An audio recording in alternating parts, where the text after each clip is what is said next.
Muy bienvenidos, bienvenidas amables oyentes a este su programa Diálogo Bíblico. Es un placer estar con ustedes nuevamente. Me acompaña el pastor Juan Millanao Rego. Muy bienvenido, pastor. Muchas gracias, Raúl. ¿Y quién les habla? Raúl Medina. Durante esta semana, todo el trimestre estamos hablando acerca de la promesa, el gran pacto de Dios ha hecho con el ser humano. Y en esta semana vamos a hablar de la simiente de Abraham. Estamos diciendo Abraham ahora porque de allí vamos a sacar lecciones maravillosas en esta semana. ¿Qué es una simiente? ¿La descendencia? ¿Cómo será eso? ¿Cómo se entiende para verlo en la Biblia? Bueno, estos temas, Raúl, de este trimestre son toda realmente una historia de rebelión por un lado y corrección paterna por el otro, ¿no? La verdad que el centro de la Biblia y la teología cristiana en este caso no es la ley, sino que es la gracia. Y todos estos pactos son pactos de gracia, ¿ya? No merecemos este trato, pero este mayor que es Dios, Él ha hecho una promesa, un juramento por sí mismo, digamos, en cuanto a su deseo de salvarnos, de rescatarnos, ¿ya? Entonces, estamos este trimestre no solamente confrontado con esta historia de rebelión y corrección, sino con la reiterada voluntad de Dios de salvarnos, y todos los movimientos que uno ve en la Biblia de Dios van en esa dirección, rescatar, salvar. Pero simiente, Raúl, no solamente nos recuerda una descendencia, no solamente nos habla de futuro, sino también de la identidad que tendrá esa simiente, esa descendencia, del rol que le cabe en los tiempos pretéritos como en nuestros días a esa simiente, a esa descendencia.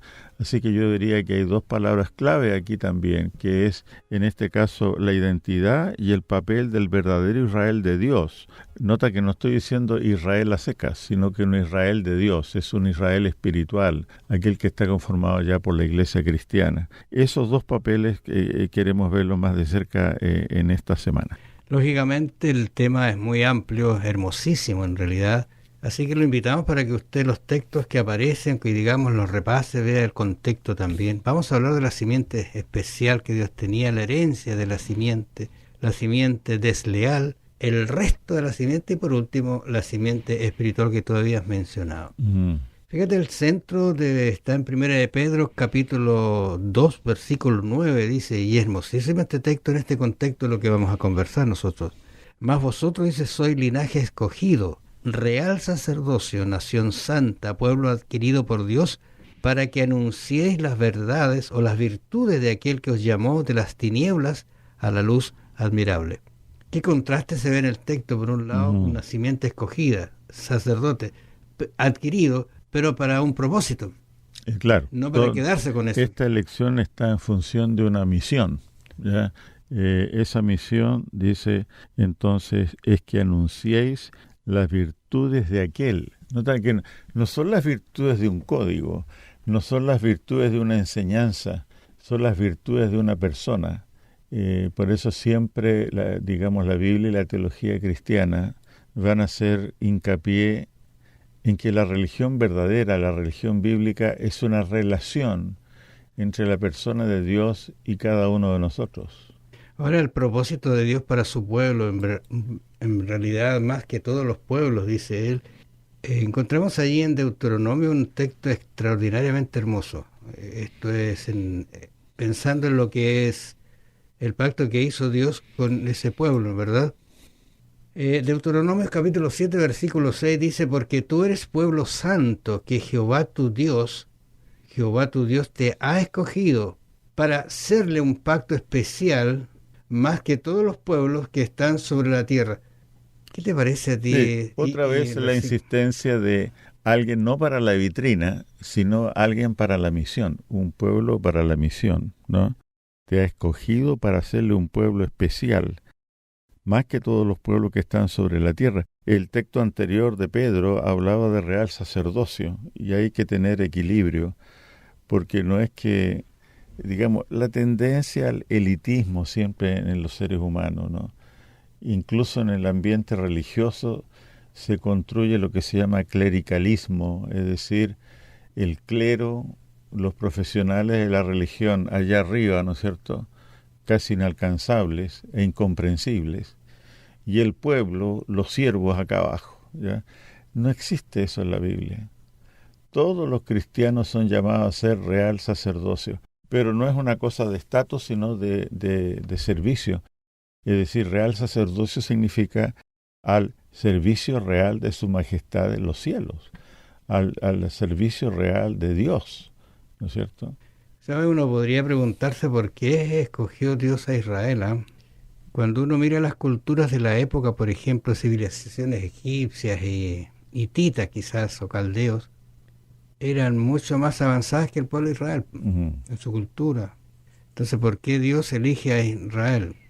Por lo menos uno podría pensar en lo que Dios esperaba de Israel. Primero, según Éxodo 19:6, dice, como sacerdotes debían relacionarse íntimamente con Dios y ser intermediarios entre Él y los paganos. Nota, entre el pueblo y los paganos. Sí. Eso es lo que nos faltó a Israel. Y segunda opción, dice Isaías 49:6, debían ser un ejemplo de santidad e instruir al mundo de los principios del Evangelio. Bueno, Pablo va a hacer un eco de esta enseñanza o esbozar una respuesta a la pregunta que tú haces. ¿Por qué Dios escogió a Israel? Pablo nos diría después, mire, no porque usted era más noble, más numeroso, más sabio, ninguna de esas cosas. La verdad que la única respuesta valedera con la Biblia abierta es que Dios los amó porque los amó, y punto. Fue un acto soberano de Él, ¿ya? Ahora, uno puede tener un destello de comprensión muy pálido cuando ve el amor de una madre por su hijo, ¿ya? Pues ese hijo puede tener falencias, defectos, no corresponder en términos de belleza y simetría a los cánones de belleza, sea hombre o mujer, esos cánones actuales, ¿no es cierto? Pero la madre no está por encima de eso, ama a su hijo porque es su hijo, ¿verdad? Fue concebido en su vientre y todo el resto del proceso. Entonces, así es Dios. Dios sencillamente nos amó porque nos amó sin condiciones y sin, digamos, algún mérito de parte de los elegidos. Hay un texto que habla de que Jehová extendió la mano.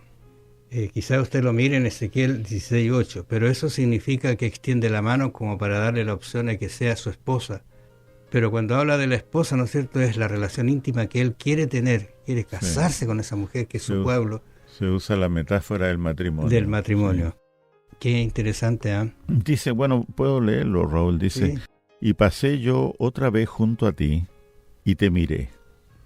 Cuando Dios mira, y yo creo que tienen razón los que así lo comentan, no solamente mira, voy a decir, con sus ojos físicos, para que lo entendamos, con una figura antropocéntrica, sino que cuando Dios mira lo hace con su corazón. Así lo miró, por ejemplo, al ladrón en la cruz y a la mujer pecadora acusada de adulterio, etc. Cuando Dios mira, mira con el corazón. Y dice, y te miré, y aquí que tu tiempo era tiempo de amores, y extendí